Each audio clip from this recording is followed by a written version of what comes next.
Welcome back, Crip Crow! Thank you so much for being with us tonight. We're back. This is episode 190. We're back with our brothers from the Bog Talk podcast. Another edition of our massive crossover event, the Multiverse Murderfest. I think this would be considered like the semi-finals or something. I don't know.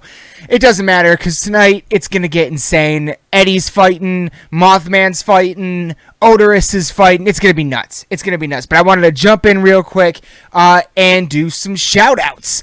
First up, I want to give a massive shout out to our fucking family over in the Convalescence. They are actually down in Florida. I don't know if still or not, but recently they were down in Florida recording the next album. I'm very excited to hear they have a whole bunch of tour dates that have been announced. 3 of them in Michigan, and I plan on being at all 3 of them. So, yeah, definitely be sure to check out all things Convalescence because big things are coming from them. Very soon. And also check out our clips playlist because I just released a whole bunch of clips from the last time Keith Wampler from the Convalescence was on the show. Next up, huge shout out to our brothers, Victims of the System. I just talked about their new EP on A Dark Reactions. Aaron from Victims of the System was just back on the show. And then right after that, they released a short documentary on YouTube, which Aaron and I from Lost in the Dark are featured on a little bit. So that's pretty cool. So everybody be sure to check out all things Victims of the System, but including that little documentary. It's really sweet. It's on YouTube. Actually, there's a link for it, I think, on our Instagram. Last but not least, in the band shout-outs at least, our brothers over in fucking Reflection of Flash. Oh, God, I fucking love these guys. And everybody be sure to check out their newest release, Parasitic, right? Yeah, Parasitic. And that came out a few months back. It did a dark reactions to it, or reflections on it. And they just announced today that they got endorsed, I believe, by Emperor Cabinets. Fucking awesome. Definitely going to be doing some big time face melting with that shit. I cannot fucking wait to see these guys live for the first time. And they do have a couple dates announced. They will be at Toledo Death Fest, and I believe they have an online event happening on the 4th of July. So go to their social media, especially their Facebook, to check out all the information on that. Perfect segue, because the first on the docket tonight for podcast shout-outs, one of my absolute fucking favorite podcasts going right now. They've shouted us out many, many times. I fucking love them. The guitarist from Reflection of Flesh is Garrett Cookie Commander Smith. Dipping Milk in Cookies is a podcast co-hosted by Garrett Cookie Commander Smith and his co-host Mike the Master Milker Segovia. And it's them, basically. It's them trying to figure out life using friends, microphones, and guests. And it is quite a ride. I absolutely look forward to every new episode that comes out. It's every time a new one drops, I get excited. I listen to every single one. And they are just absolutely fantastic, and I highly recommend giving it a listen. Again, the Dipping Milk in Cookies podcast. And fingers crossed, one day we'll be able to work something out where we can have them on, they can be on our show, something, you know what I mean? It would be really a fucking real big treat to get to talk to them. That'd be an absolute blast. And then last but never, ever least, another one of my absolute fucking favorite podcasts going, one that I listen to every single new episode. I don't even have to think about it. It's just, oh, there's a new one. Let's go. It's on. It is the Michigan UFO Sightings and Paranormal Encounters podcast, coming to you all the way from the glacial dumping grounds known as the Michigan Basin. Wayne and Michelle Miranda and Michelle are a Michigan-based husband and wife, educator and podcasting duo that examine UFOs and other paranormal topics within Michigan and beyond. Topics include UFOs, the paranormal, conspiracy theories, ghosts, alternative history, the Michigan Dogman, Bigfoot, cryptids, and all the strange and paranormal things that you may find around Michigan and everywhere in the world. Every single the crazy awesome thing about them, first of all, they've been on our show, we've been on their show. They're only 9 episodes in, and they've gotten some of the best guests and have had some of the coolest fucking interviews I have ever heard. The most recent one, I believe, with the Brothers of the Serpent podcast. Yeah, with Kyle and Russ from the Brothers of the Serpent podcast. I cannot recommend it enough. Absolutely amazing conversation, especially if you're into the ancient or alternative archaeology and stuff like that. Really fucking fascinating. I love every episode, and keep your ears out. There may or may not be something in the works that may or may not be getting announced in the may or may not be near future that may involve something to do with us and them again. We'll see. But keep your ears out. So that is going to be about, that's going to wrap it up for this section of shout-outs. One more time, everybody be sure to check out all things Convalescence, Victims of the System, Reflection of Flesh, Dipping Milk and Cookies podcast, and the Michigan UFO Sightings and Paranormal Encounters podcast. I would not recommend them if I didn't love them. These are things that I listen to pretty much daily. So cannot recommend this stuff enough. All these people have shown us huge support, and we can never thank them enough for that. So gotta give them the shout outs. That's going to be about it for this section, though. So without further ado, everyone buckle the fuck up, because this shit's about to get violent. One little thing. We were trying something different. We tried to go on Discord and record the episode like we normally do. Sadly, I don't know where, but something fucked up, and there is still a video element, but we're not in it. It's just kind of like the bracket board the whole time. So yeah. There won't be. Oh, I was about to say check it out on audio if you want to. But if you want to do that, go over to Bog Talk's channel, because these episodes are the only ones I'm not releasing in audio only, because they are audio. Bog Talk is audio only. So if you want to hear the audio only version of this podcast, be sure to go check out Bog Talk Podcast. It's over there on theirs. And without further ado, everyone, here it is, episode 190 and another edition of the Multiverse Murderfest. Welcome back to the Multiverse Murderfest. Woo! Round what? Like part 2? Round 2, part 2, baby. Part 2. Here we fucking go. Up on the quarterfinals, but we have got a little bit of housekeeping to do first. Yeah, we do. We gotta see who's winning against Leprechaun and the Kiss Demon. Like Eddie versus the Pathology Doctor. Dun, dun, dun. Ozymandias with the Lament configuration versus Mothman from the future. oof. And then finally, to wrap up the night, another title card match. Coheed and Cambria versus Odorous Ungarus. Yeah. Oof. This is gonna be gnarly. It's going to be another one. This is to go to last time was a lot of comic book guys. You know, everything kept a little PG-13 rated for above the belt kind of shit. Mm-hmm. It's about to get brutal in this one, dude. I mean, Odorous comes with an X rating, so Every time. yeah, just the way it is. Yep. So without further, I'm not going to say it again because I said it too many times last time. Somebody else intro this. Oh, man, I was thinking this earlier. We need like a bell or something like.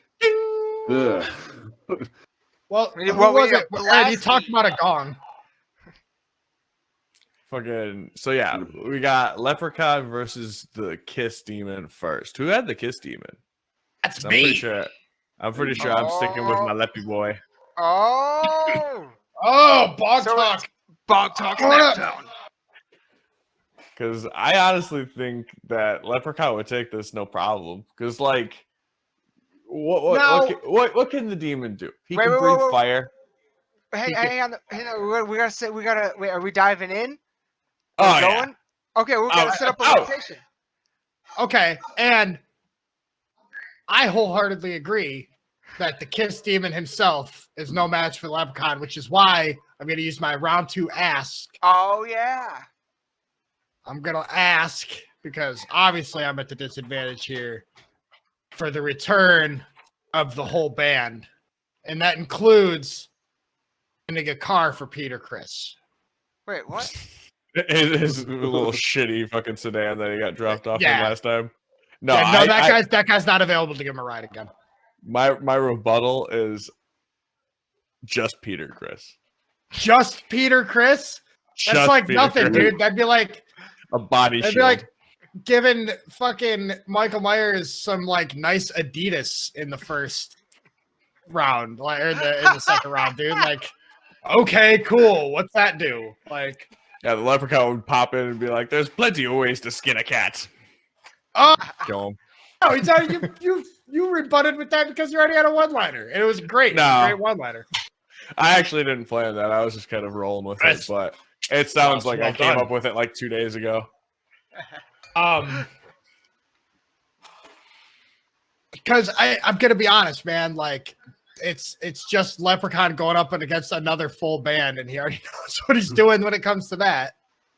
Yeah. Leprechaun's technically got the highest body count so far.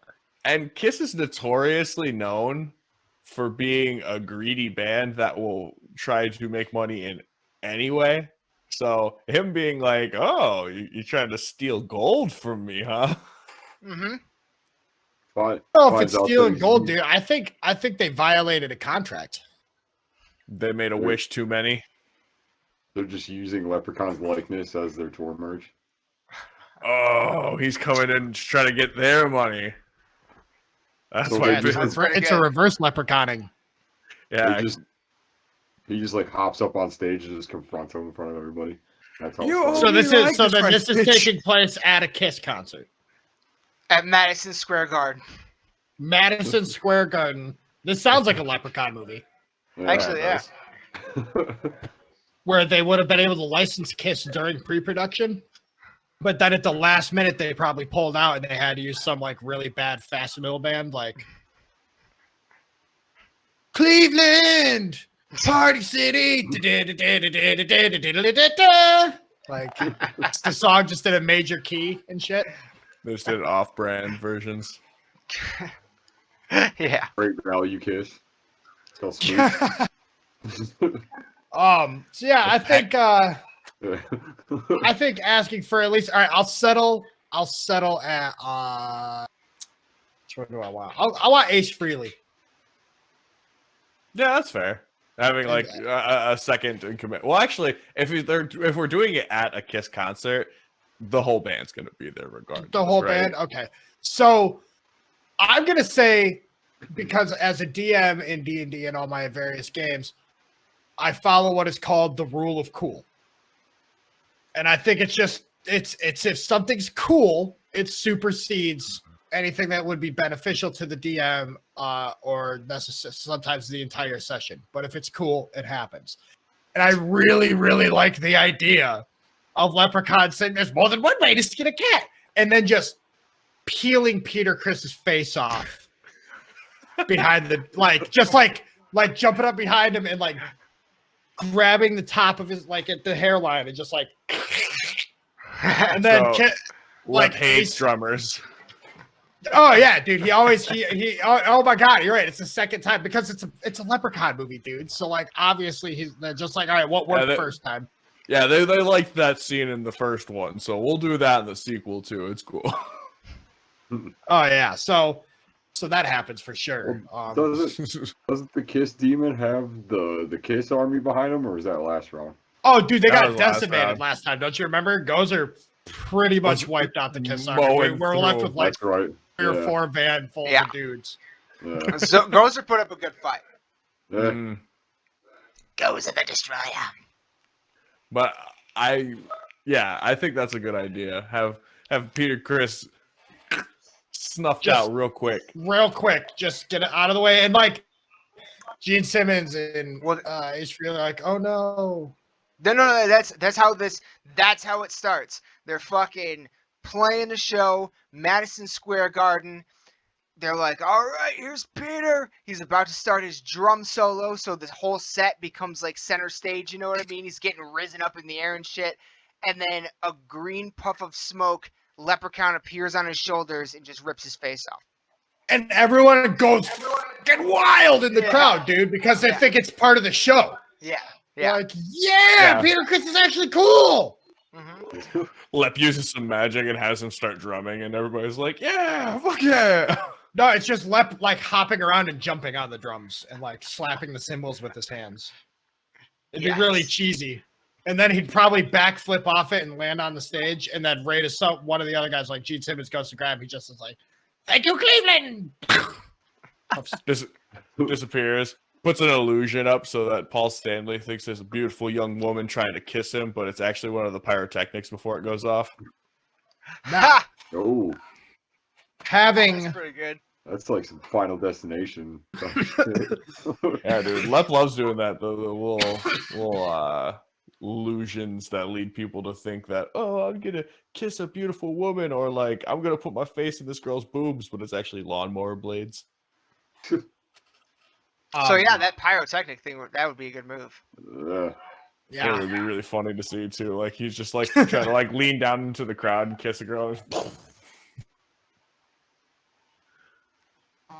Okay. So I will also now we have established that they come from the realm of hell. The Kiss Demon and his buddies here, right? So they understand. Then they would have a knowledge of how to control spirits in hell because they command the Kiss army. Does that follow? Sure. Okay, so they would be familiar with the use of consecrated iron to deal with malevolent spirits. Ah, now you're thinking. See where I'm coming here? Where I'm going here? Mm-hmm. So I'm thinking Gene Simmons' axe. Yes. It's already made of consecrated iron. Already, dude. That's what he's been wielding that since the dawn of time, dude. He's been waiting for his moment. I saw one of those He's used it on Facebook. He's used it Marketplace 1,000. the other Oh day. no shit. Nice. Yeah. I was like, oh. I should get it and tune it to drop E for the next album. Yes. Whatever. So your move, Lep. Oh damn. Gene Simmons is actually knowing that is going to stand right over the recently skinned body of his comrade and just start probably My Friend in Misery. And we're double sued now because it's Kiss and Metallica.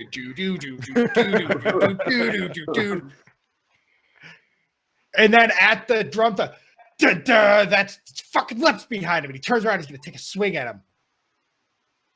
He's gonna miss. He's just puff back into smoke at first.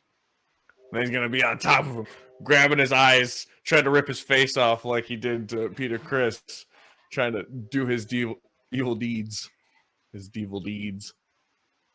Confetti bomb. Poof. Oh, he teleports away, and Lep is the one that's like, oh shit. Yeah. Little taste of your own medicine, you little shit. And then he stands here behind him, and I think we're gonna see I think we're getting pretty even in this fight here. I've got an iron axe. A little bit of magic, but Lep's got the magic on me. Is Ace Frehley still alive? Oh yeah. Okay, I was about to say. Ace Frehley and Paul Stanley. I thought Paul Stanley got blasted in the face with pyrotechnics. That was the Oh wait, yeah, shit. Yeah. Yep. It's just legs. It's just his boots.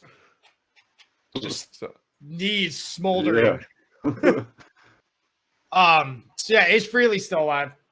Okay, so I would think Lep would probably try gonna- to run away and try to split him up.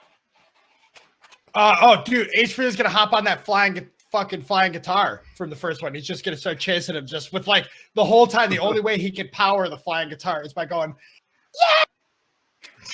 Is it just fucking It just sounds like a one loud harmonic the whole time. Just as he's like cruising down, chasing him down. Gene's going to get the hit, and he's going to try to lead him around. He's going to chase Leprechaun, and he's going to lead him through a corridor. Gene's going to be standing on the other side just waiting like a baseball. Like the episode of Law & Order where he hits the dude with the 2x4. Or it's an axe into a leprechaun. But then Lep would probably do a little teleport just so he could get a cartoon joke and being like, "Hey, buddy, I think he went that way," and then run off. Like, so Like, it's he's like waiting that for comes around the corner. Yeah. No! Oh, the moneymaker, the solo player, man. Oh, God. So it's down to just Gene and Lep after Gene has decapitated his comrade. And as Gene is sitting there crying over his bandmate, "What have I done?" Lep comes up with his little, what does he even have? I think he's got like a little like shillelagh thing. Shillelagh, right? Yeah. For the most part. Or like he has really fucking nasty nail claws too. But like he comes up behind him thinking he's going to get the jump on him, get the fucking rip off his face or whatever the fuck he wants to do. Wear like a mask and go, hey! You know, that's his goal. That's what he wants. He's not going to get He it. goes to stick his tongue out of it like he's just fucking Gene Simmons. Oh, damn.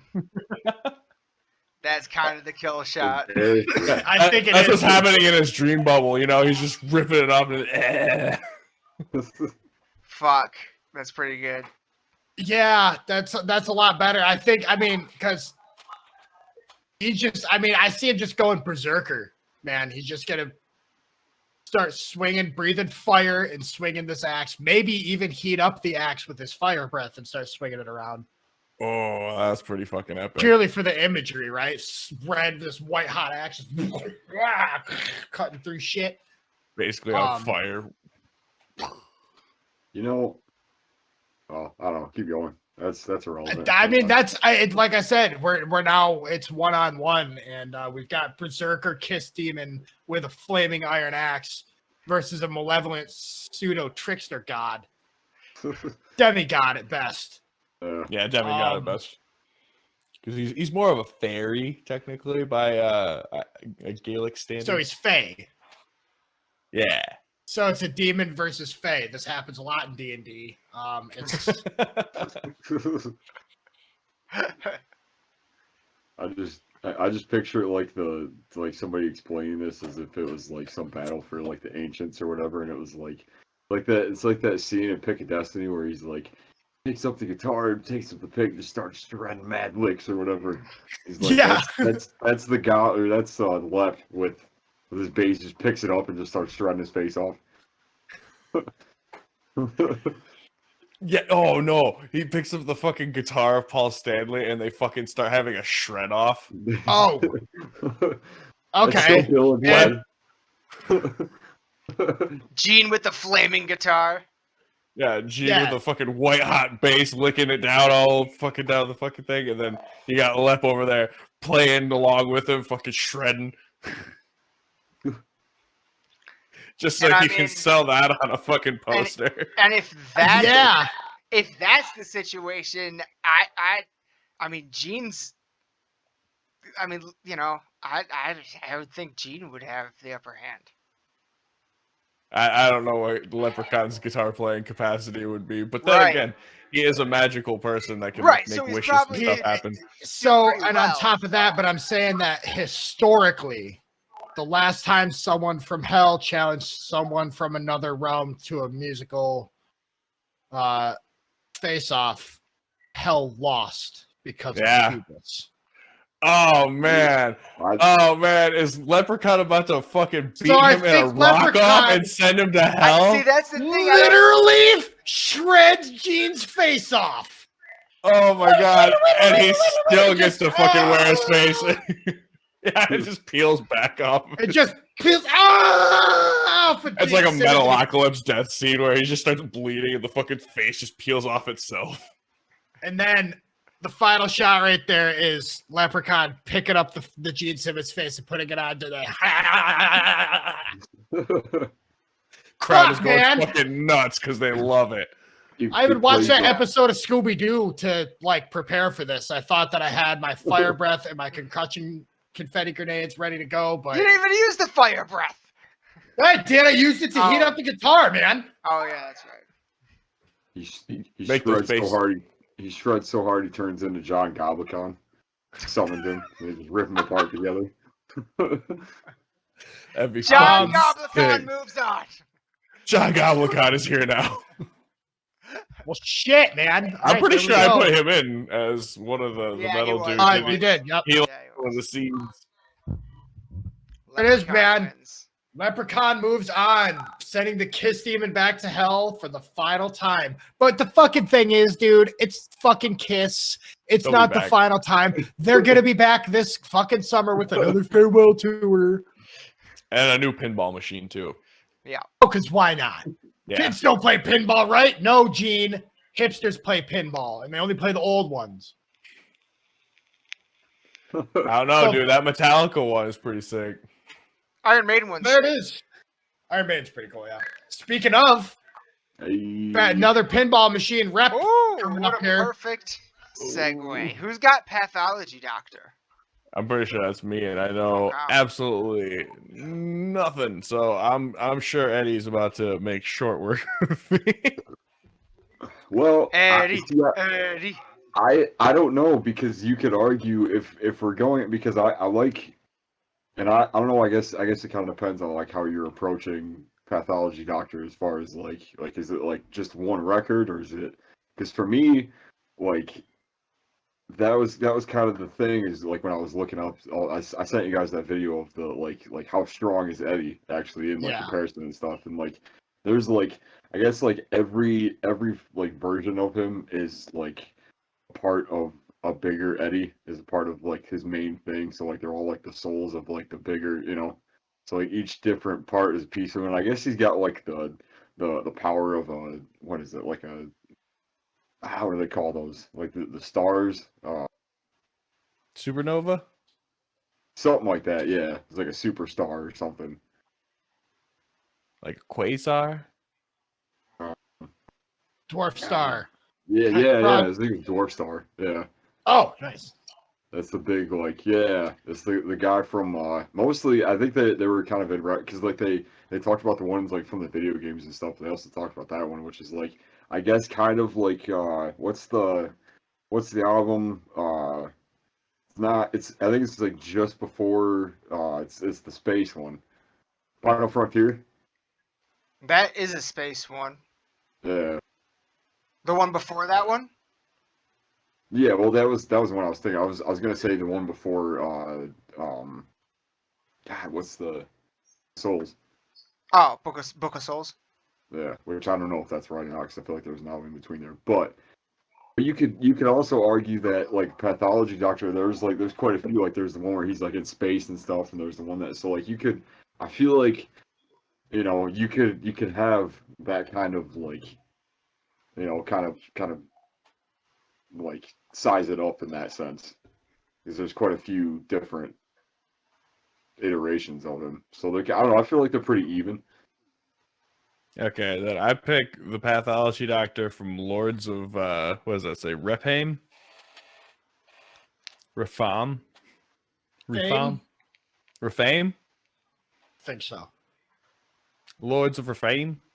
He basically looks like he's leading a bunch of like biomechanical creature humanoids things, and there's like a Metroid looking thing on it. Oh wait, no, that's a person in like a breathing apparatus. I thought it looked like a Metroid. It's very sci-fi themed. I'll have to. Oh So- yeah, okay. I'm thinking he's very mother-brained with like small wave of these things. Not like crazy, but they're mostly just fodder anyway, because I mean, come on, it's Eddie. He's gonna eat him. So we're having what you're saying is we're having a space battle for this one. Yeah, he's trying to like siege the Doctor, who is like just outside this like pyramid they have on this nice looking album art, and he's going through and these weird biomechanical zombie things. Just chopping through them, Yeah. pulling them in pieces. He's hanging out in the pyramid, and it's a very like Tesseract or not? Yeah, it's like kind of like Tesseract kind of deal. Like he's Eddie. I guess I'm picking Final Frontier Eddie, so I guess I'm picking like the weird like creature that's on the front of it. Oh yeah. Kind of thing. So he's trying to like get up to the pyramid and stuff because he's got the I don't know something. Oh, okay. So he's like a zombie thing himself. It's funny because these like spacemen things It's like also space bug battle. Yeah. are kind of like the things that are on the pathology mart that I was using. The little breathing apparatus things that they have, kind of like that. Oh yeah. So Eddie was feasting on actual normal explorers, and now the doctor is claiming them with the fucking atmosphere of the actual place, turning them into these biomechanical monsters to throw at him. So he's going through a zombie movie, basically, but he's also kind of a zombie thing. Space zombie versus space zombie. The Yeah. inevitable conclusion of the sci-fi genre. Yep. These kind of alien zombies versus these kind of alien zombies. They can't turn any. They're different kinds of zombies. Yep. So they just have to rip through each other. And fight. Yeah. So I'm thinking that at the very least, this small legion of like biomechanical things are gonna slow Eddie down. So like buying time at the very least to charge up whatever this doctor can do. Because it also looks like I'm looking at his. It looks like he's got something in his helmet right here. yeah, it looks like he can like shoot something because there's like something. Oh no, nope, never mind. Behind his hand, there is actually a big old crater in the planet behind him. That's what that is. I'm also seeing these giant ships that I don't think are his. I think those are. He's just almost like explorers. a very like cyborg looking. It also looks like he has tendrils. Yeah. Yeah, So I'm assuming he's definitely octopus. very biomech versus Final Frontier Eddie is pure like biomutation. Yeah, so we Kinda- got like He kind of reminds me of like a Dead Space demon, like a Necromorph. yeah, necromorph. Cool word. but more It is. I love that word. bit more powerful. Yeah, I also see that Doctor's got some arm spikes going up. Yeah, if this becomes a martial battle, it's gonna be pretty close.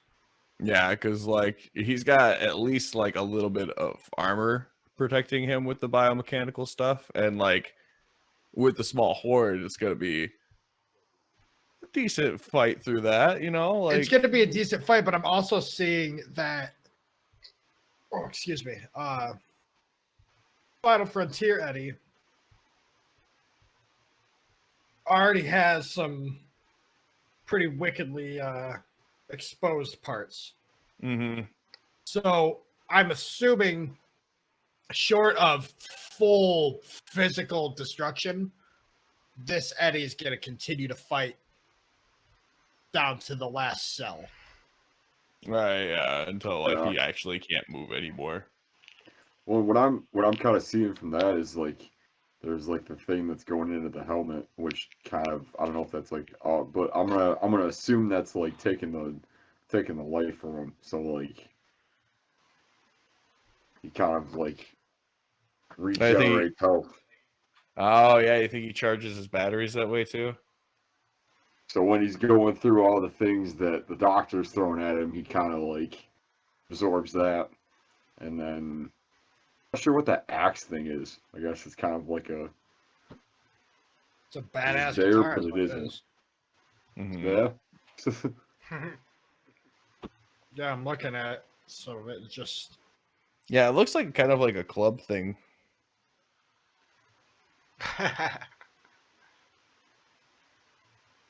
This sounds pretty even.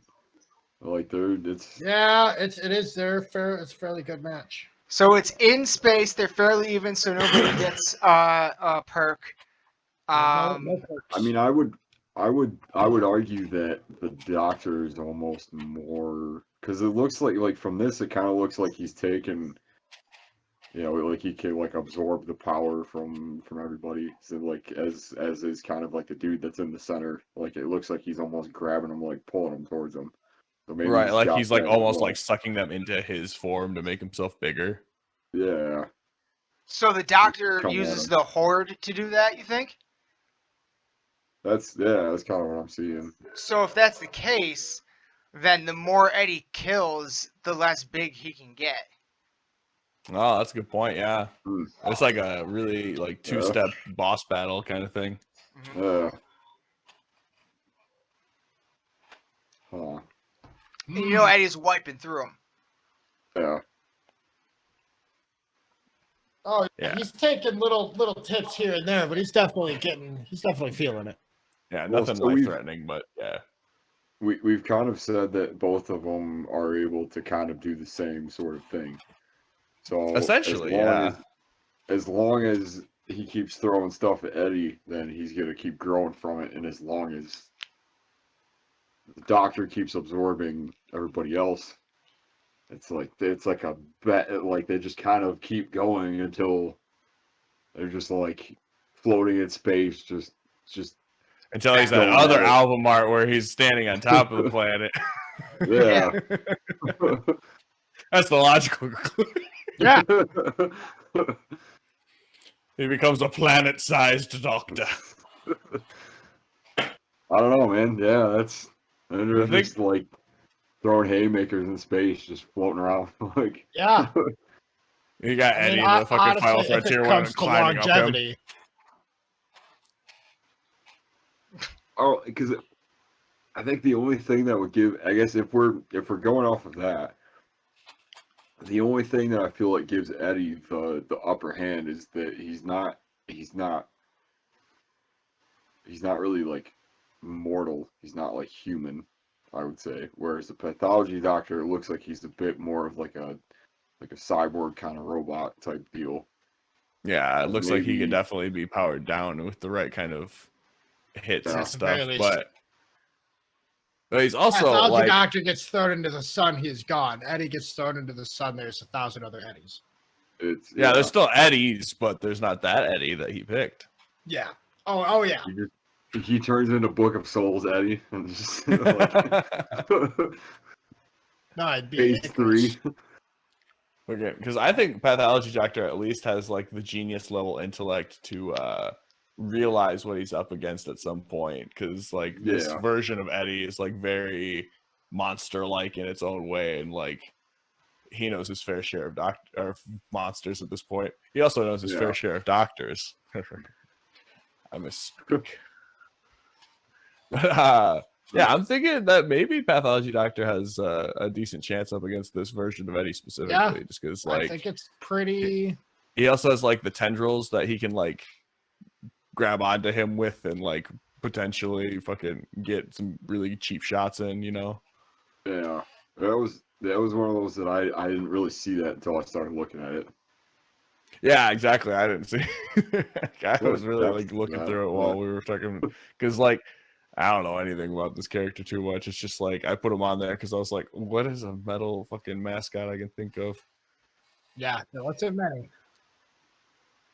Especially ones for like slam bands and stuff. There's not a whole lot of reoccurring Yeah. things. I could have put fucking Bob on here for Vulvodynia, but it's too late now. Killing me lately. Yeah, dude, those Bob Yeah. memes are great. Yeah. So are we? I guess we roll on this one. Yeah, I'm open to that. get the die. Oh God. What color we got? I got a green and a blue today. Okay, so let's go green for Eddie because his monster is green, and I'm pretty sure the pathology cover is blue. There we go. Okay, that was easy. All right. I don't like leaving the fate of Eddie up to a dice roll. I don't either. I don't either. Aaron, I you didn't did think not it was fight coming, that though. hard enough. Hey, like I was trying everything I could come up. I was trying to fight for both sides. I guess I don't know. Yeah, no, I think honestly the idea of like this being like a fucking horde battle was like a way cooler idea overall. Uh-oh. I don't Oh like no. Oh no. So, as opposed to the last time the die roll, this one is a lot closer. Oh shit, for real? Okay, Ooh. so it's not a 1 to 14 this time. No. It is, the score comes down 18 to 13. And gonna win victorious! Hey! I'm so bad at his voice, but yeah. Hell yeah, Eddie dude. rolls to 18, taking the Woo. Pathology Doctors 13 down. All right. Womp womp womp. Ah, well fought. I mean, I kind of had a feeling Eddie was gonna win, deep in my Yeah. soul. That was a good, yeah. That was a good I like battle, that you though. actually can put a score for that one. That's funny. I'm gonna do it for that. I'm gonna do it for the other one too. Jesus Christ. That was a nail biter, dude. I was really Yeah. scared watching those dice roll. Yeah, I you mean, really and if sold it anyone- with the looks.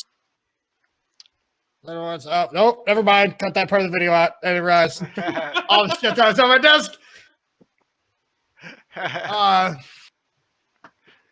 Anyways, yeah, no, just even if you don't trust me, whatever. We're the council. It's our tournament. Yeah. Fucking Eddie Right. wins. Fuck you. Yeah. Who are you to say? What are you gonna argue the rules with me? I made the rules. I am the rules went out- rules. The rules went out the window when we made a Wendigo cyborg hybrid. Yeah, and Right. Ozymandias convinced Pinhead to let him use him as a tool later. Okay, Uh, so real quick, That's gonna be a fun fight. Pokeball. you guys are gonna have to help me now. Ozymandias, what did he take from Pinhead? The lament configuration. Okay, and what is that? That's the thing wow. that keeps the Cenobites in for like Hellraiser. So like, it's like the bell you ring to summon the Cenobites. yeah, you solve this Okay. puzzle Open box, the puzzle box. Yeah. and then yeah, Okay, Essentially, you No, have you the don't power solve of it. hell. You open it. You start the puzzle box. And when you start the puzzle box, oh, it you have opens to up and solve brings it the Cenobites. later. And then you have to solve it to put the Cenobites back to lock the door again. Mhm. okay. So Ozymandias has the ability to release the Cenobites. Yeah. Now, if he releases them, are they at his command, or Well, are they just I doing their mean, own thing? how familiar are you with the Pinhead series? I've never Or the- seen a single the Hellraiser series. Oh my god! Never. Oh, dude, you should So- watch the first three. Like, I mean, Yeah. like They're so literally, good. like. And if you like Ooh. cheesy horror, watch the whole series and just stop expecting them to be good. Yeah, I think Um, 4 was the last time they actually made a good movie. 4 was but what, they Bloodline? still. I think so. Yeah, Bloodline was okay. And then the next one was Pinhead in Space, and it Mhm. What? Whenever What they go to was the one space. with the detective? That was kind of like that a was 3. 6. Was it? that 6 really? Wow. I like Yeah, that earlier I in the think so. series. Man, that series is so fucking long. No, I'm pretty sure that's like 6. They need to make like but 18 anyways, more anyway. so that they can So beat when- the Puppet Master. The whole thing Ooh. throughout the series is when the box is opened, the Cenobites demand someone comes with them, or that the person that is summoned them will find them someone to submit to the box. Well, okay, so if the person finds someone, like, is it like I tell the Cenobites I choose this person and they go after him, or how does that work? I think you have to lure them to the Cenobites, wouldn't you? Yeah, you have to bring them Yeah. to the Cenobites. Ah, I mean, that's in the movies. I mean, like at this point, I think that we're just kind of looking at the lament configuration as like a grenade that, like, when you pull it, you better be ready to convince the Cenobites to take the other person instead of Ozymandias. Because Okay. Hellraiser 2's whole thing is Kirsty solved the box and closed it, and then the next time it gets open, they're like, "Coming for you, bitch! You opened it, box opened it. We came." Like, yeah, God, I love those fucking movies. I know. I need to rewatch them. Now we're talking about it. Maybe we'll do a dive on the whole series. You and I. Oh my god, dude, the whole series. Oh yeah, dude. I want to go right up to Fat Pinhead. We could do it with all like I've fucking never seen any of them. Dude, All we right, should well, do a shorter yeah. series. So- We should do Scream. Good too. We should do Scream. I might be able to get behind Scream, but I feel like there's already so much to be said. Anyways, way off topic here. Yeah. So Okay, so if the Lament, we're looking Okay, at the so Lament I have- configuration, yeah, if I it got it. opens, Ozymandias better be able to convince them to take Alright. his victim versus himself. All right. So So it's like a That being last said, ditch we're at the effort, so halfway that- point, and Yeah. I'm going to be arguing Mothman from the future. yeah. And to do that effectively, I need to go drain my bladder break. Aw, well, the little girl well, bladder on him. Go ahead, Aaron. like Ozymandias basically has the ability to manipulate this in any way. Yeah, because Ozymandias is also a super genius that has like superhuman reflexes and all that. Like Yeah. he's pretty stacked. Not gonna lie. Well, what is- And I'm not talking about his abs. What, Well, Aaron? how did we reach Mothman from the future? How did that happen? I don't remember that battle. Mike went on a tangent Yeah, and we ended did, up Mike. with because I think we had not enough information about the actual monster, the Mothman, and he was like, "How about it's Mothman, but from a future state that the Watchmen kept going in?" And like, it's wild because he also failed to realize that the Watchmen is now part of the DC universe after Rebirth, and Dr. Manhattan like rebooted the entire timeline. Yeah. But DC doesn't know what they're doing with their continuity. They reboot it like every 4 years now. yeah, it seems like it. That's the other thing too, is we never really clarified how like sentient Mothman is, and him being from the future, like he could pull some shit too. You know what I mean? Like Yeah, And he he could already essentially- technically know. Yeah. yeah, exactly. That either that or at least know enough about Ozymandias to be a match. You know? Oh yeah, true. Yeah, because like he could have definitely All right. like read up on Ozymandias' like fighting styles. Exactly. Run us through how we got to Mothman from the future. I'm gonna I lay feel like back that for was this one. kind of your call. Dude, no, it was totally my call. So we had to decide which Mothman we were talking about. Oh, You remember there's and we were already talking about how Bigfoot was an interdimensional traveler, and how all these cryptids have a lot more to them than meets the eye, except Nessie is a dinosaur. Was it because that So- one like fucking first person witness of the Mothman like didn't really like know what the fuck she was looking at? Because the brain Remember this couldn't now. process it. Yeah, right. I was super under the influence when I argued that, and it totally made sense at the time. we were reaching on that one. We reached, yeah. and good thing too, because if it would have just been like the Mothman versus Ozymandias, it'd just be like, I'm just gonna step on him. Yeah.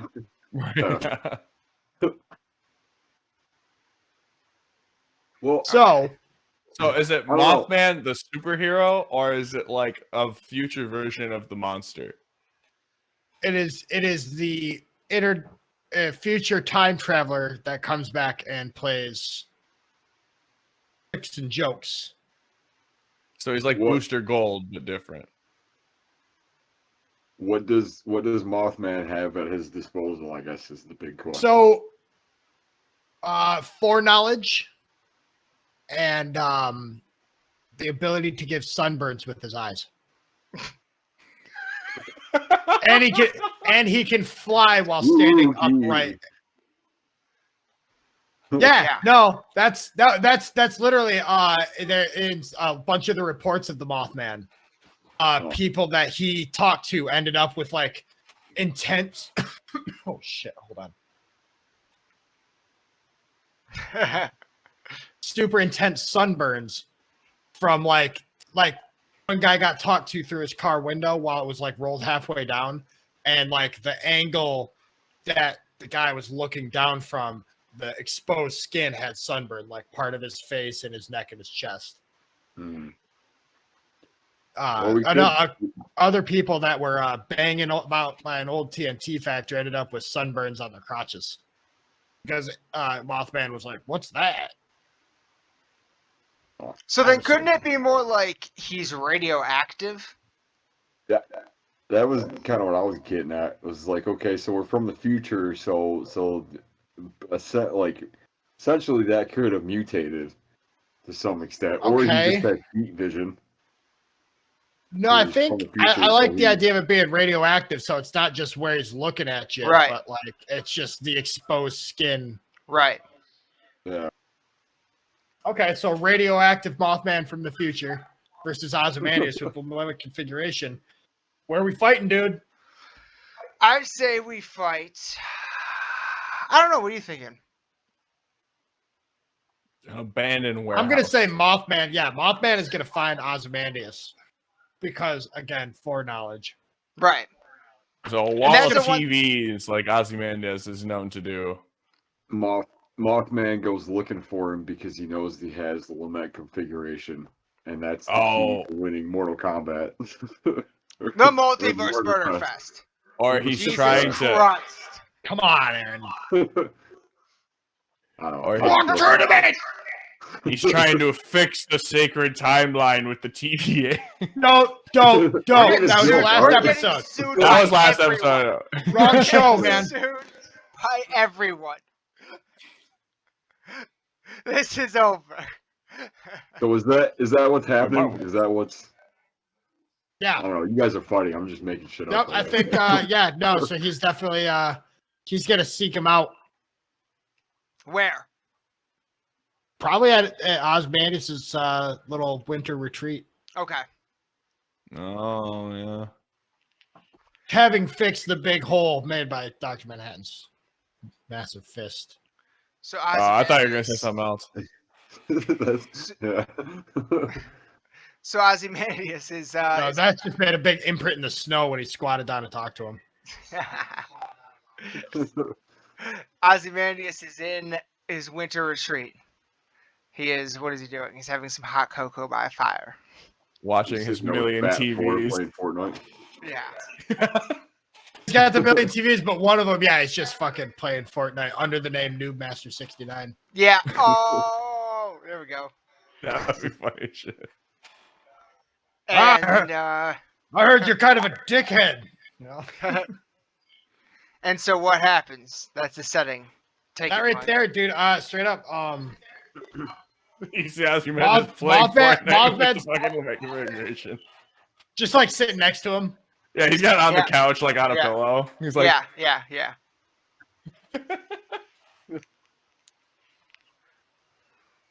See, it's tough because like foreknowledge versus like the smartest, quickest human being on the planet, according to his lore. I think Mothman's just gonna make a swipe at it.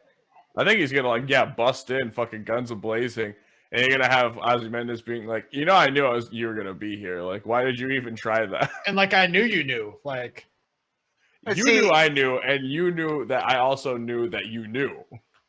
So what? Mothman like busts in through the ceiling or something? Yeah, the same spot where the fist came through. He flies through and breaks the skylight again. That's weaker because it was poorly done. Do you have any idea what it takes to get someone out to fucking Antarctica to fix a skylight? That's such a Marvel move. Punching up this new Joss Whedon movie.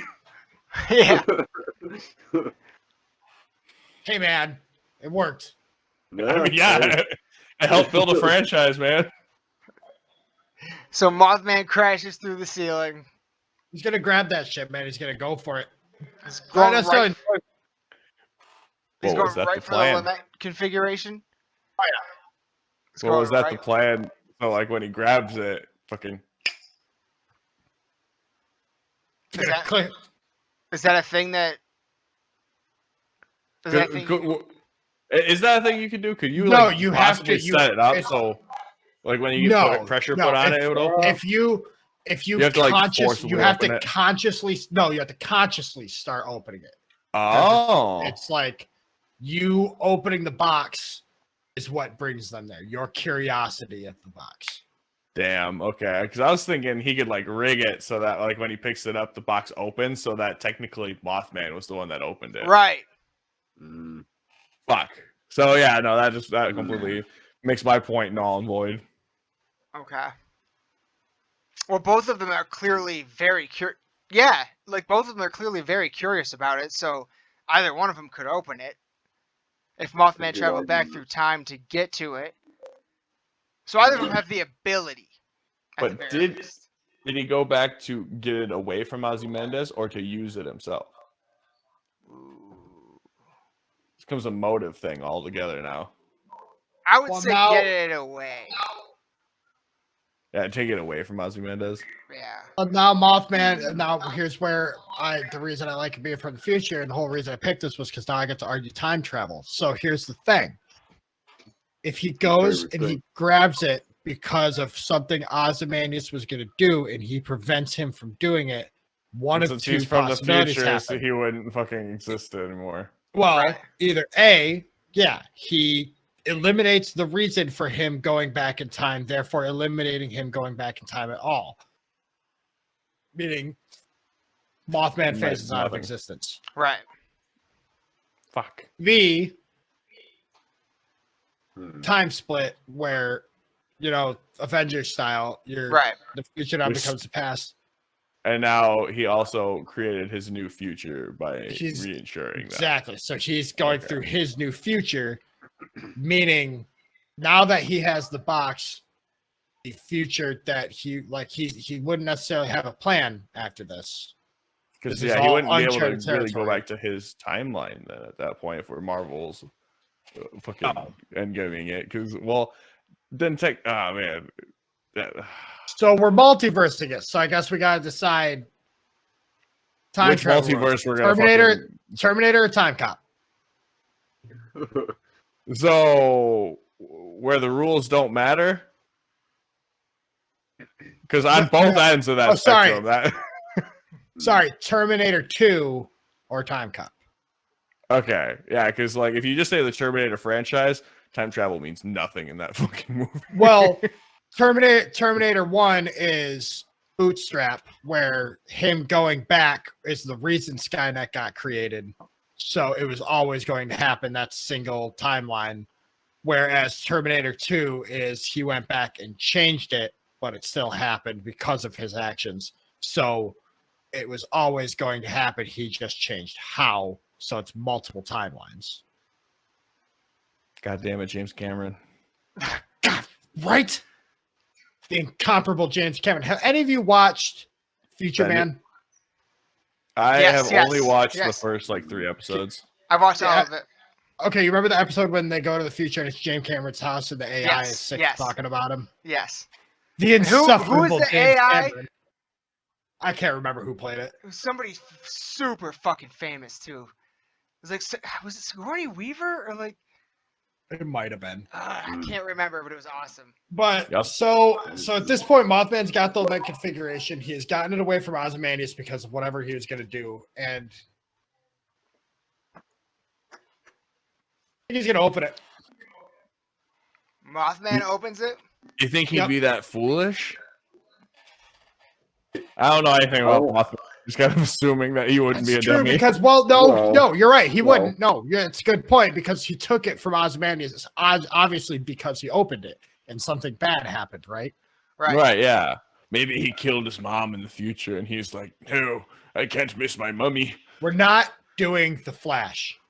I mean, come on. It's kind of a heart tugger, you know? Like, they did it pretty decently in the CW. They did it well. I don't I don't think that the Hellraiser universe has a place for that kind of that kind of positivity. Yeah. So it'd be Yeah. like the inversion of it where like it backfires on him and he is the fucking dummy that opens up the lament configuration because he's like, well, maybe. I mean, what, like, could I be Could that use guy? this. Well, Maybe 'cause, I could be powerful. like, Mothman would have to get through whatever's thrown at him past opening the box, right? Yeah. And assuming that he would have the knowledge of that somehow because he's from the future, I don't know.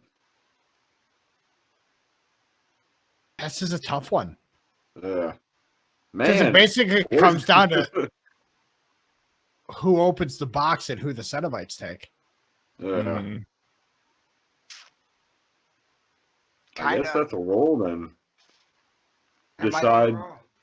based on like It's- I whoever see- opens- We should do two rolls. One for who the Who opens the Cenobites box? take. Yeah, who Yeah. opens the box and who the Okay. Cenobite, and then one for who the Cenobites take. Okay. Yeah. Okay, so That's good. Because that Grab would some make a fresh really dice cool here. story. What's in the box? And then we could do a third roll to see if that person actually makes it through. Because if Ooh, they yeah. make comes it the through, Cenobite. yeah. Yeah.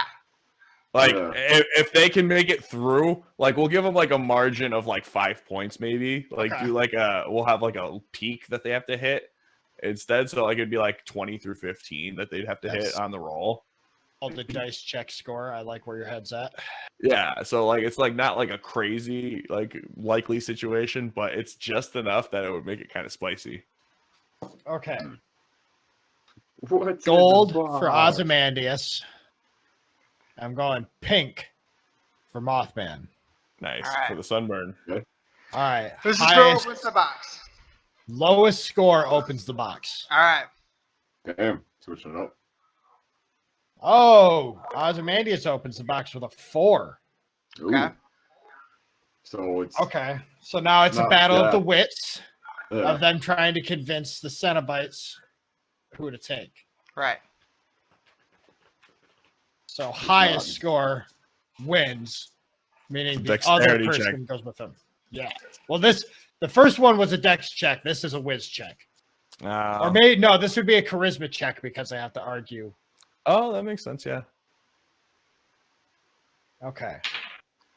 Oh shit. All right, Ozymandias with the 19, Oh fuck. Mothman with the 12. Oh. Oh, but can Okay. Mothman make it through? But yeah, right. So Mothman solo roll here, 15 to 20. He comes back as a Cenobite and takes Ozymandias. Oh. Ooh, Oh my God! Fuck. Cenobite. Holy shit! He did it! genius. He did it with a 16!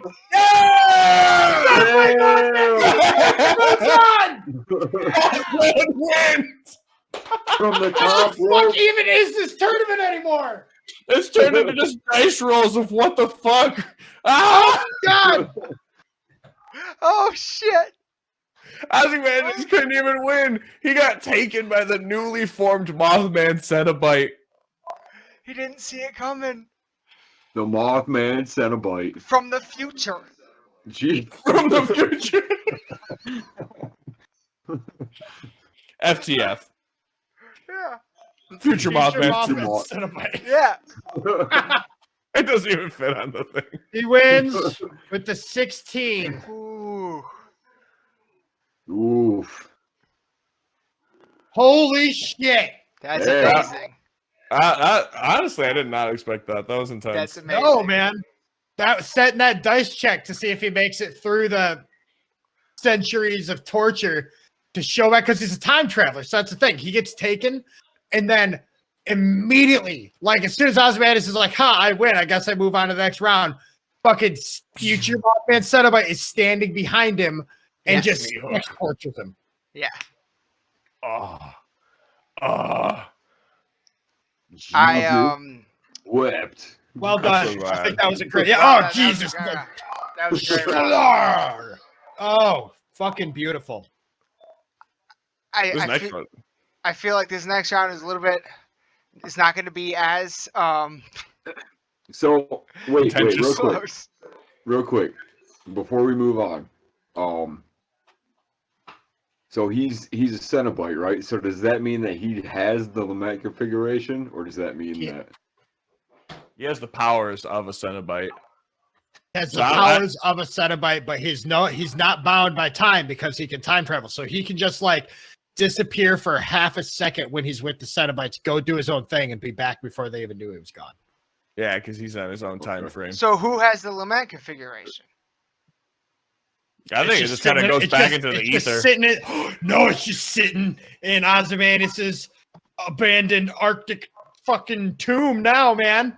So it's up Waiting for for grabs some if we ever need unsuspecting it. explorer. So if we were to fight again at that location, It would be up for grabs. It would be up for grabs. So Oh yeah.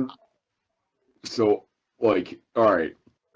So we're getting into the last round. I'm thinking I'm gonna play off of this, and I'm gonna say that Odorous is okay. So he's feeling pretty burnt out, right? He's like they've written all the songs they possibly could about their own universe, right? Wait, hold on. We gotta go off of like he's burnt out like the fucking off the last battle. Because remember, all these people were in TARDISes, floating in Right. space. So Yeah. he just fought Vic, and now he's just been sitting there since. Yeah, he's feeling pretty restless, right? So he hears about this thing from One of the planets he fucked up. Yeah, and he's like, oh shit, there's this box out there, right? That I need to find that could possibly open, and then that kind of leads in. He's like, he's trying. Basically, what I'm getting at is he's trying to look for inspiration for the next record, right?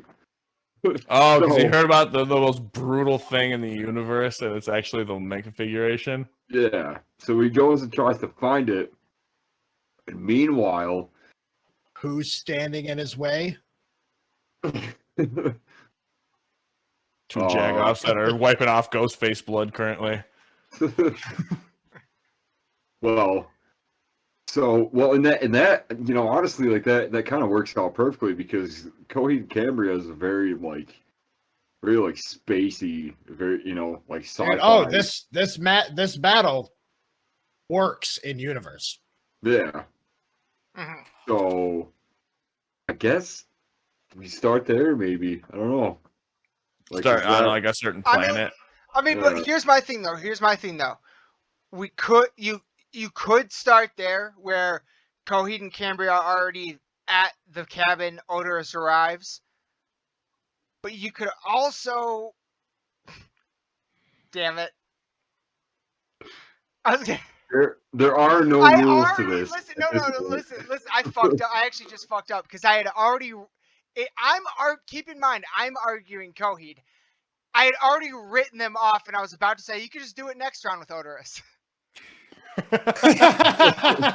Well, that's not good. That's not Like, just literally, that's what I was about to fucking say. So I don't know. Like, we could do that, but yeah. Well, okay, because Coheed beat out Ghostface. I don't remember how that battle went, right? So they pretty shortly because Ghostface is not superhuman or anything like that. It was bulletproof vest at best.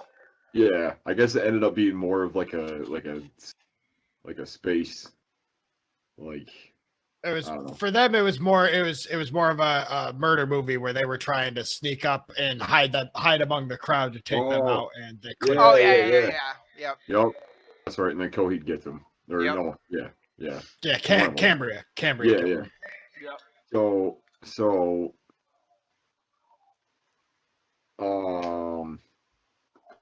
Yeah, where's this happening at? I guess to start. I mean, so do you want to start where he's already going after the Lament configuration, or do we want to save that?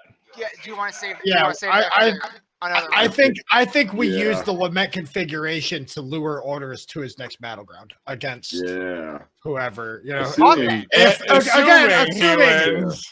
God damn, dude! Like I just It's hard, man. it's like Superman versus an ant, dude. Like I No, don't. not really. No, not really though, because like Yeah, I know. Coheed and Cambria are intergalactic, super powerful, Yeah. almost omniscient beings. Yeah. Like where Odorous, yes, he's a fucking badass barbarian, but he doesn't know the future like these guys do. He doesn't have the navy of 27 planets or whatever it is they have behind them if they need it. They don't have the magic. They don't have their son Praxis from the future who robs banks in a badass breakdancing scene. I love that. I'm sorry. I really. But if we're bringing all that in, then Odorous has the rest of Guar in the doesn't he have an army? Oh, absolutely. Yeah. Yeah. Well, I mean, because I feel Well, like that's what I'm saying. Like this would be like kind of a Marvel-esque battle where it's going to be like he's probably just tearing ass in a kick-ass space hog, just across the stars. Probably leaving behind a planet he just had sex with every orifice available. Yep. Indiscriminate orifice. Indiscriminate, dude. Like, is that a tree? Go! Admittedly, I wish that I knew more about the universe of Coheed and Cambria, because I know that there are specific points of it that are very based in like warfare and are very based in like that kind of thing.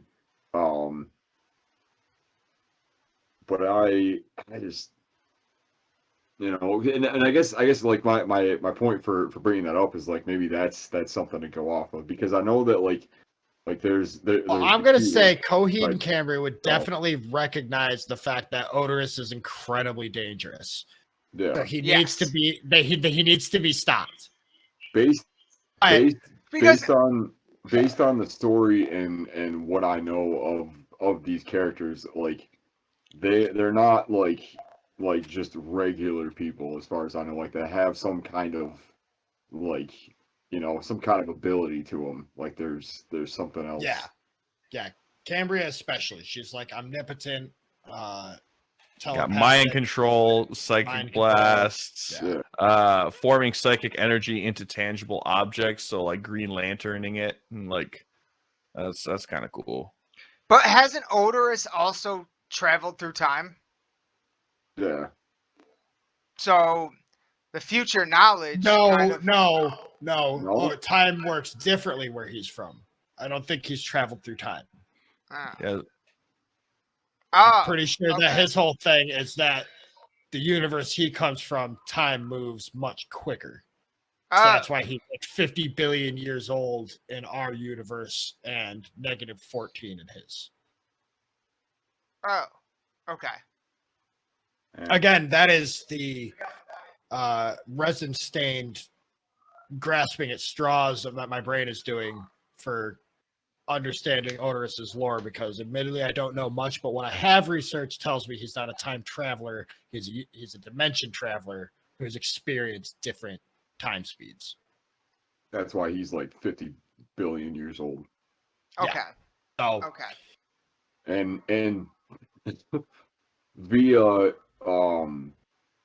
interview with Odorous, apparently Dave Brocky is his like soul slave. Yes. Dave Brocky is gonna point that out. I saw that. Yeah. All right. So this is a pretty even match. I don't think we have a lower hand then. No, not really. Okay.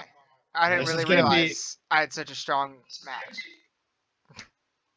Well, yeah, I mean, when you take into consideration that both of them are centered in intergalactic conquest in a sense. Yeah. It's fairly, you could argue that they both, because like I feel like you'd have to have the same kind of like knowledge of it and the same kind of like expertise and being able to like defend yourself, right? So let me set this up. Fucking based off what you just said, Aaron, basically both armies show up at a planet that they both want. and they decide to send down their leaders to battle it out for victory of the planet. 2 giant armies hanging in the sky while these. Yeah. While They Odorous duke it out. stands across the field from Coheed and Cambria. Hmm. Okay. But naked. Yes. Which already puts Odorous at an advantage. Absolutely. Yeah. Yeah, because he's got the distraction on his side. Yeah. God, and like So, like, is that thing his penis? It's talking to me.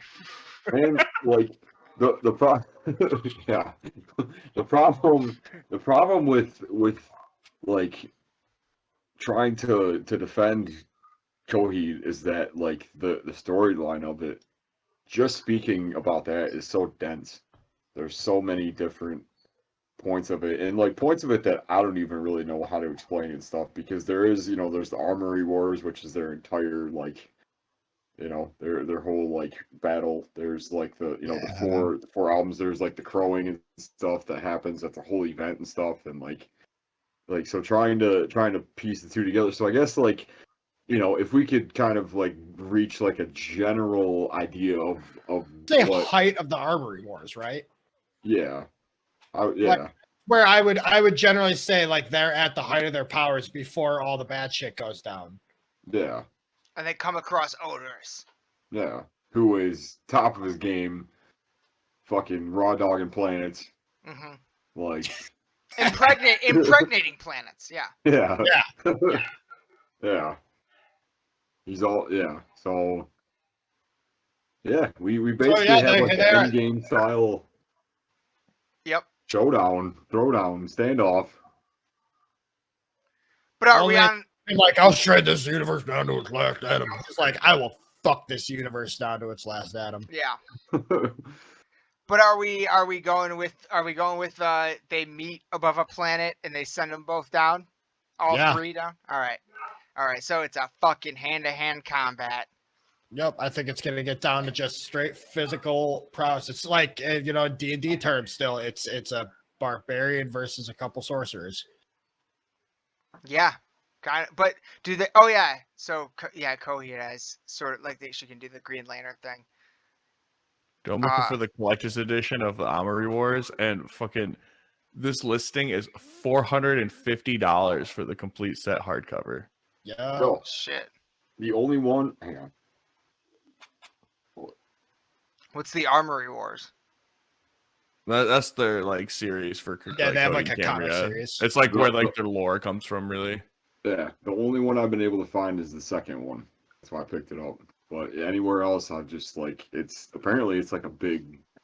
Oh, dude, they like don't even sell it anymore. Apparently, No, like they don't. they don't. They haven't. It's like been out of tough press to get a for hold of. long enough. Like holy shit. Yeah. God, the four of us should go to fucking Motor City Comic Con this year.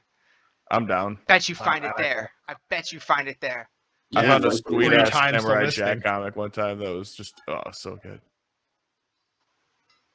Yeah. So Anyway. yeah, dude, just across the field, it's gonna start, dude. They just are gonna fight. Let them fight. All right.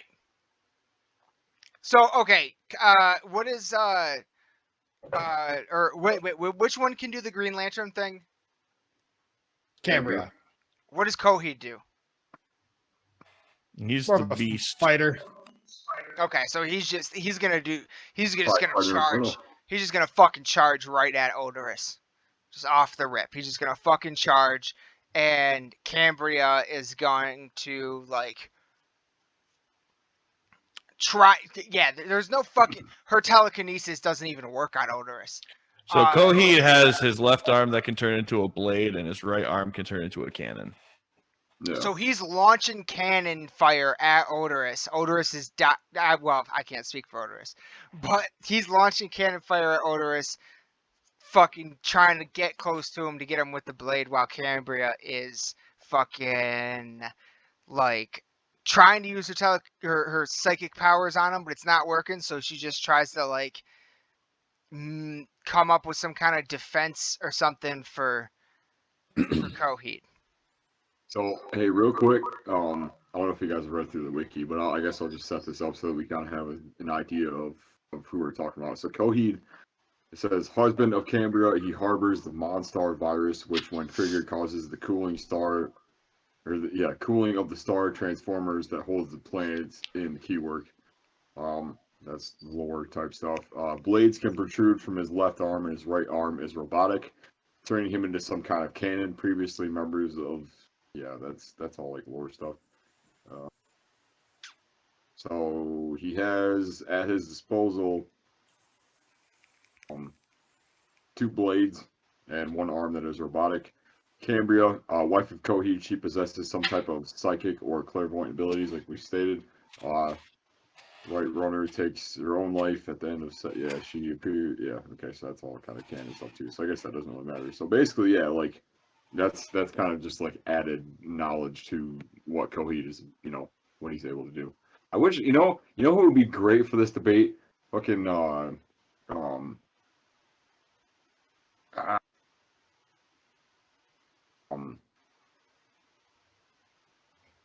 shit. I'm blanking on names. Never mind. Keep going. Whoever he was talking about, I swear to God, he remembers. Yeah, I don't know. Keep going. Keep rolling. Well, So anyway, well, it's your move. It's your move. is it? Yeah. Coheed's running at you. Cambria's trying to come up with some kind of defense for him because the telekinesis won't work. Okay. Odorous is like dodging cannon fire while Coheed's running at him with the blade. So I guess he kind of like, because I don't know, does Odorous have like a main like offense? Does he have like a main Jeff, by the He's way. got a giant fucking weapon. Yeah. So I guess they kind of like they do like a big Clash. Clash the Titans kind of deal. Yes. They're going at it. Injustice 2, where they get a one-liner at each other before they keep on battling. Yeah. Jeff, by the way, who I was thinking of. Oh, Jeff, yeah. Yeah. For some reason, I was blanking on names. I feel like he'd be good to defend. Yeah, he would Anyway. have been great at that. Yeah. I do feel like, well, is Coheed and Cambria, are they like humanoids? Do they look like us? Yeah. Yeah, I would assume so. Okay, so Yeah. then I would probably assume then that Coheed is a little bit more nimble than Odorous might be, but Well, Odorous has got the strength behind him. Like by he's far, a brute, by far, basically. Yeah, Coheed would have to hit him God. way more times to get anything done. So he's coming at him, firing cannons, fucking back and forth. We clash with the Titans, and then fall out from that, and then fucking he starts launching the fucking cannons again, and then he hits Odorous a few times. Okay. So Yeah, I think he'll get a few shots in. Yeah. I don't see him going too much. But ultimately that pisses Odorous off. Yeah, that's more of like just an annoyance than anything Yeah, because he's gotten used to it. So he goes after that arm. Yeah. So I guess does he go after him, and does he fatal? Is it like a 1-2 thing? Like he goes after Coheed first? You remember that the end of the first episode of Invincible? What? Vaguely. He does what he does to Darkwing to him. Just No, I'm thinking he just pops the dude's head. And you remember that? It was the speedy guy when he's just like, he's like punching him real fast. Yeah. So it kind of beats him down, takes him out of it for a second. So he's still able to like. He's just kind of like knocked out at this point. I feel like. Well, I was kind of thinking that fucking Odorous gets pissed off. I was kind of thinking Odorous gets pissed off at the fucking cannon arm. So he pulls a move to take that arm off. Once he's got that one off, obviously Coheed's going to come in with the blade. He blocks it, chops that arm off, and then off with the head. Yeah. And fucking then Cambria just loses her fucking mind. Grabs him with the fucking telekinesis and throws him skyward. Now it works. Yeah. No. Now she the telekinesis isn't working, but her Green Lantern shit is. So she just makes a hand out of the ground come up out of dirt and just fucking grabs him and smashes him on the ground. Oh yeah, that'd be fucking sick. I also feel like Odor should be able to block that somehow. I think he's gonna be kind of like right distracted with him. Goes It's like Flashing it's the like screen engulfs him. And then just goes up and then just it doesn't like throw, it just goes like straight back down to the ground and just smashes him in. Yeah, because it's not exactly tangible. Well, it is, but it took isn't, everything from me. Exactly. Yeah, This is Scarlet Witch versus Thanos now. Yeah, so she's fucking throwing all the fucking shit at him, fucking making like all sorts of like weird weaponry that she can. And that's when Odorous goes, "Rain Hellfire!" The fucking ships overhead just start going to fucking war. Yes. As soon as one of Odorous' ships makes a move, they had orders to just open fire on the whole line. Yes. Yep. Do we dice roll? Odorous would Odorous be like reveling in the fucking bloodshed above him, while Cambria would be all like, "Their massive knife is so great." Right. Fuck it. No. Like, yeah, she's got it raised up, but you're right. Like, Odorous, like, it's not really totally tangible, so he can fucking take care of it. You see that shit before. Yeah. This is nothing new to him. Yeah. No, 50 billion years. That to me is what feels like I give him the advantage, I guess. This is like the knowledge. So he kind of lets her do her thing. Yeah. Then he realizes, oh, I got this. Yeah. And he tells his ships to launch on the other ships because he knows the army's got it. And then he fucking just starts breaking through all her shit. Just walking through it. Yep. And just walking at her. Yep. And then just like compresses her. Just puts one hand on her head and just splorp. I was going to say he just bites her head off, but that works too. That's it. I like that. Just xylophones her in real life. It's a little less zany than mine, I guess. Yeah, I was gonna say, like, fucking, she pops back up like a Tom and Jerry cartoon and just. Yeah. But yeah, I like that. He just picks her up and fucking bites her head clean off. And that's the game. There it is. That's the end of Coheed and Cambria. It was rigged from the start, and you know it. It was. I don't know if we did Coheed and Cambria justice, but I feel like we did the best we could. I'm sure we didn't. So, and anybody out there that's listening that wants to raid our social media pages and scream and rant about it, bring it on, dude. I've got tomorrow off. I will come at all of you. I'm not paying hundreds of dollars to read these comics. Well, if you know anything about Coheed that could have given them the advantage, leave a comment. Yeah. Maybe. Yeah. Do that old shit. Yeah. Let us know how ignorant we are in the sense of Coheed and Cambria. Yeah. Yeah, and if there's also a fucking fight in the past that you're still mad about, please let us know. Yeah. Yes, definitely do, because there have been quite a few upsets and we have changed quite a few rules on the fly for the rule of cool. And Cool. any fucking favorites you got in future matches, let us know. Yep. Yeah, because we got a weird fucking semifinals. This is the quarterfinals. This is quarterfinals. So yeah, this is the quarterfinals. Next episode will be recorded live.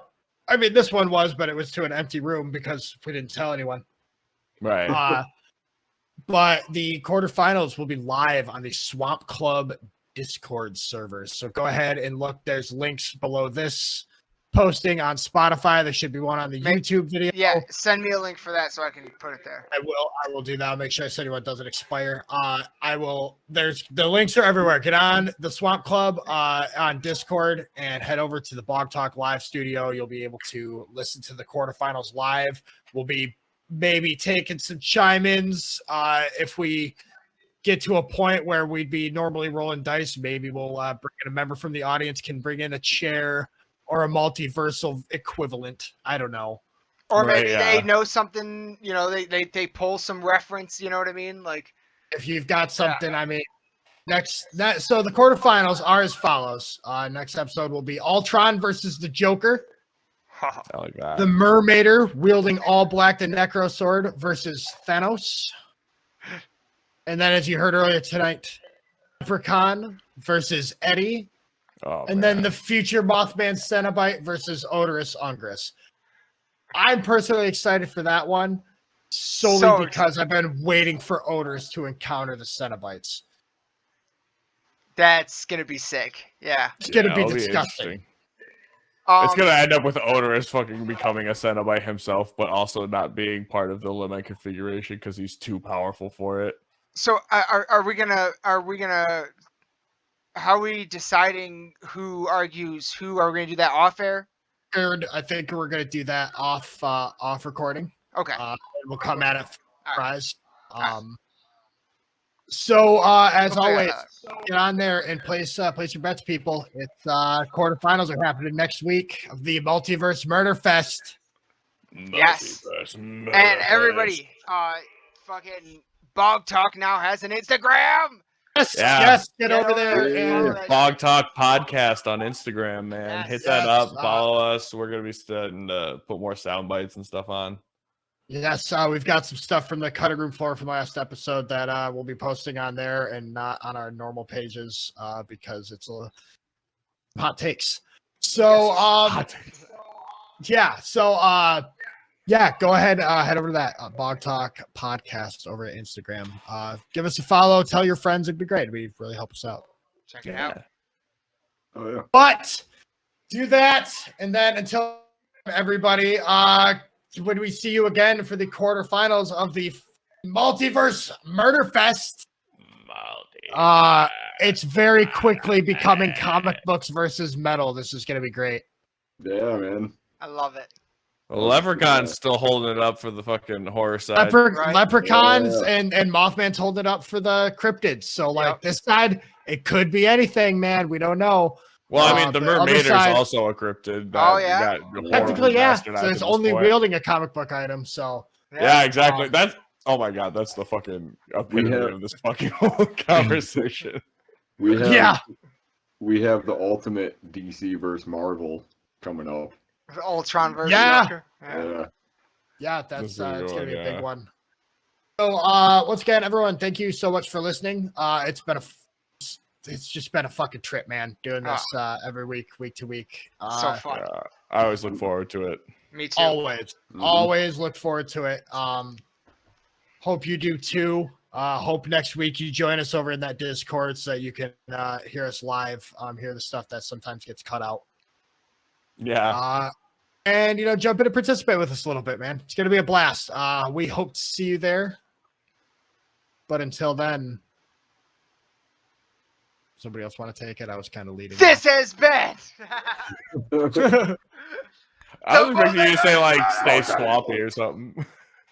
Stay swampy. Stay fucking boggy. You know what I was thinking? We need like an intro and an outro thing. If we're gonna do this for a season 2. Next season's gonna be way bigger production values. We're gonna have soundboards, art, everything. Yeah, we got definitely. But I'm gonna have a bell. Wait. Yeah, something like that. My god, yeah. Anyway. We have a fucking boxing ring bell, ding. I'll look into one. They can't be too expensive, right? Nobody watches boxing anymore. That's not true. All of the YouTubers and the TikTokers that are doing boxing stuff. Yeah, nowadays. And after that last one, nobody watches boxing anymore. That's also true. So Yeah. So, all right, everyone. That's we'll go ahead and fire off our socials. We already talked about the Bog Talk podcast Instagram, but if you want to follow my personal, I am Bogwraith_Mike on Instagram. I'm Alexander the Wraith at Instagram. I am Aaron_BW at Instagram. Lost in the Dark podcast on Instagram, YouTube, Facebook, everywhere. Yeah. Also, And we have been lost in the bog. Thanks for being Yeah. lost with us, everybody. We will see you next time. Good night. Good night. I just cannot say enough how much fun we have on these ones. Really never expected it. I didn't know what to expect going in. I'd never done anything like this before. And they have just been an absolute treat to continue to do week after week. And I genuinely hope we get to continue them. We can never, ever thank Alex and Mike enough from the Bog Talk podcast for wanting to combine with us for the special event. And it's been an absolute riot. So, yeah, they are the fucking best. Be sure to check out all things Bog Talk podcast. And if you're hearing this right now, that means you listen to this to the end. And that means you're the fucking best. Because it means the world to us. It absolutely means the world to us. And we can never, ever thank you enough. If you like what we're doing here, or if you think we should put up like a poll or something like that, some crowd interaction we've been trying to figure out, let me know in the comments below. Just say, yeah, we'd like some crowd interaction. So, yeah, just let me know, and I'll figure out how to do it. But without further ado, that's going to wrap up this episode of the Multiverse Murderfest. Thanks for getting lost in the bog with us, everyone. I fucking love you, people. We'll be back again, as always, very soon with much, much more. But until then, raise your fucking horns and bang your goddamn heads. We love you all to death. Good night.